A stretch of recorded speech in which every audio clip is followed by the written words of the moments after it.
The medicalization of natural aging is one of the most insidious and profitable developments in modern wellness and pharmaceutical marketing. Rather than accepting aging as a normal, universal human process, industries have increasingly reframed it as a series of treatable symptoms, each presenting an opportunity for product development, branding, and long-term consumer dependence. Gray hair, fine lines, menopause, reduced energy, forgetfulness, and even the natural slowing of metabolism are no longer just markers of a life well lived. They've been reclassified as deficiencies, disorders, or dysfunctions requiring intervention. At the center of this trend lies a profound distortion of medical purpose. Medicine was once the domain of treating illness, relieving suffering, and saving lives. Now, under the influence of market forces, it's being redirected toward maintaining the illusion of youth. The result is a sprawling, often pseudoscientific landscape of treatments that promise vitality, virility, and longevity, but often deliver little more than cosmetic tweaks, empty reassurance, or the placebo effect. Meanwhile, the underlying message is corrosive, that aging is not natural but pathological, not a stage of life, but a failure to optimize. Pharmaceutical companies, supplement makers, biohackers, and longevity clinics all play a role in this multi-billion-dollar ecosystem. They promote hormone therapies, brain-enhancing nootropics, anti-aging for drips, telomere testing, and DNA-based supplements.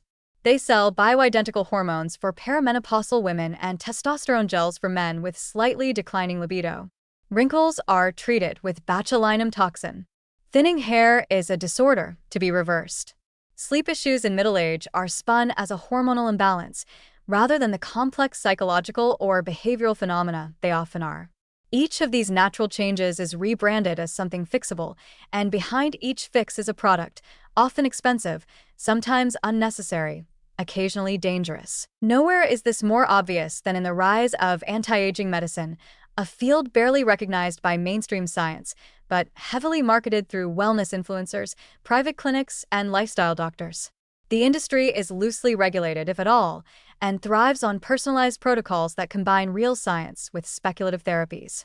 Terms like cellular rejuvenation, hormonal rebalancing, or biological age reversal sound impressive, but they are often vague, poorly defined, and lack meaningful clinical backing. Yet consumers, lured by fear of decline and the promise of optimization, continue to spend. The global anti-aging market is expected to exceed $120 billion by 2030. What's especially troubling is how easily the lines blur between genuine medicine and commercial manipulation.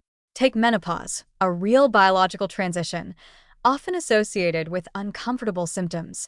But even here, rather than advocating balanced support or patient-driven care, the market often jumps to aggressive treatment models, pushing hormone therapies, supplements, and proprietary rejuvenation programs that may not be necessary or even safe for most women. The discomforts of aging become profit centers, and the fear of aging itself becomes the primary marketing tool. This dynamic also contributes to rising healthcare costs and resource misallocation. When enormous sums are funneled into treatments for wrinkles, hair loss, or marginal testosterone declines, fewer resources are available for serious age-related conditions like dementia, mobility loss, or heart failure, issues that actually impair quality of life or lead to premature death. Worse, the normalization of youth-obsessed care deepens social stigma around growing old, leading people to feel ashamed of their age instead of empowered by it. And the harm isn't just economic or ideological, it can be physical. Hormone therapies pushed for vague anti-aging purposes can carry significant risks, including blood clots, cancer, and metabolic disorders. Unregulated supplements or biohacking compounds may interact with medications or cause organ damage. Even minor cosmetic interventions like fillers and Botox, marketed as quick fixes with no downsides, can lead to complications when overused, misapplied, or purchased from questionable providers. Underlying all of this is a deliberate cultural shift engineered by corporate interests to make us believe that aging is a disease to be defeated rather than a stage to be navigated. It's a worldview that benefits companies immensely because it manufactures perpetual dissatisfaction. You'll never be young enough, firm enough, sharp enough, energetic enough, and there's always another pill, procedure, or protocol to help you fix it. This is not to say people shouldn't seek care for real health issues that arise with age, nor that it's wrong to want to feel better or look better.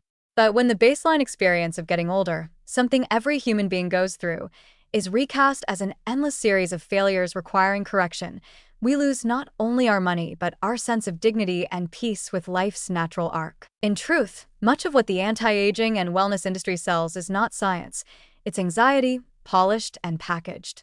And in feeding that anxiety, it turns our most human experience into a commodity. The price is high, not just financially, but psychologically and socially. Aging deserves care, support, and realism, not shame, false promises, and endless consumerism disguised as medicine.